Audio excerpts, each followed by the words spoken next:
আসসালামু আলাইকুম রহমতুল্লাহ। আজকে শহীদ শরীফ ওসমান হাদি ভাইয়ের বিচারহীনতার 18তম সপ্তাহ এবং এই 18তম সপ্তাহ অতিবাহিত হওয়ার পরও আমরা শহীদ শরীফ ওসমান হাদি ভাইয়ের প্রকৃত অপরাধীকে দেশে এনে বিচার কার্যক্রম নিশ্চিত করতে পারেনি। এটা এই দেশের জন্য লজ্জা, এই জাতির জন্য লজ্জা, এই সরকারের জন্য লজ্জা। আমরা দেখেছি যারা হাদি হত্যার বিচারের জন্য ভয়েস রেজ করতো, সোশ্যাল মিডিয়া ক্যাম্পেইন করতো এবং বিভিন্নভাবে সভা সেমিনারের মাধ্যমে শহীদ শরীফ ওসমান হাদি ভাইয়ের বিচারটা চাইতো, তাদেরকে মূলত হাদি ব্যবসায়ী হিসাবে আখ্যায়িত করা হচ্ছে, তাদেরকে সংগঠন করা হচ্ছে। এটা নিচু মান মানসিকতার একটি উদাহরণ।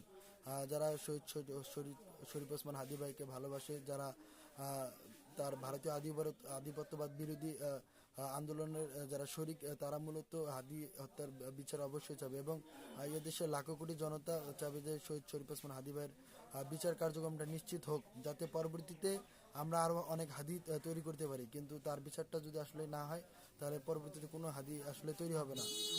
আমরা দেখেছি ঢাকা বিশ্ববিদ্যালয়ে ছাত্রদলের কিছু গান্ডু, মূর্খ এবং ছাত্রীরা বলেছে হাদি হত্যার বিচার চাই, কিন্তু হাদি ব্যবসা বন্ধ হোক। আরে ভাই, কথা হচ্ছে যে খালেদা জিয়ার জন্য কথা বললে, জিয়াউর রহমানের জন্য কথা বললে কি খালেদা জিয়া ব্যবসায়ী, জিয়াউর রহমান ব্যবসায়ী বলা হবে? এবং পতিত ফ্যাসিস্ট খুনি হাসিনা যে মুজিবকে নিয়ে কথা বলেছে, তাহলে কি সে মুজিবকে নিয়ে ব্যবসা করে? প্রতিটি রাজনৈতিক দলের, সাংস্কৃতিক দলের আইকনিক ফিগার থেকে সে যেই সংগঠন থেকে বিলং করে, সেই সংগঠনের নেতা কর্মী এবং আপামর জনতা তার পক্ষে হয়ে ভয়েস রেজ করবে, এটাই স্বাভাবিক প্রক্রিয়া।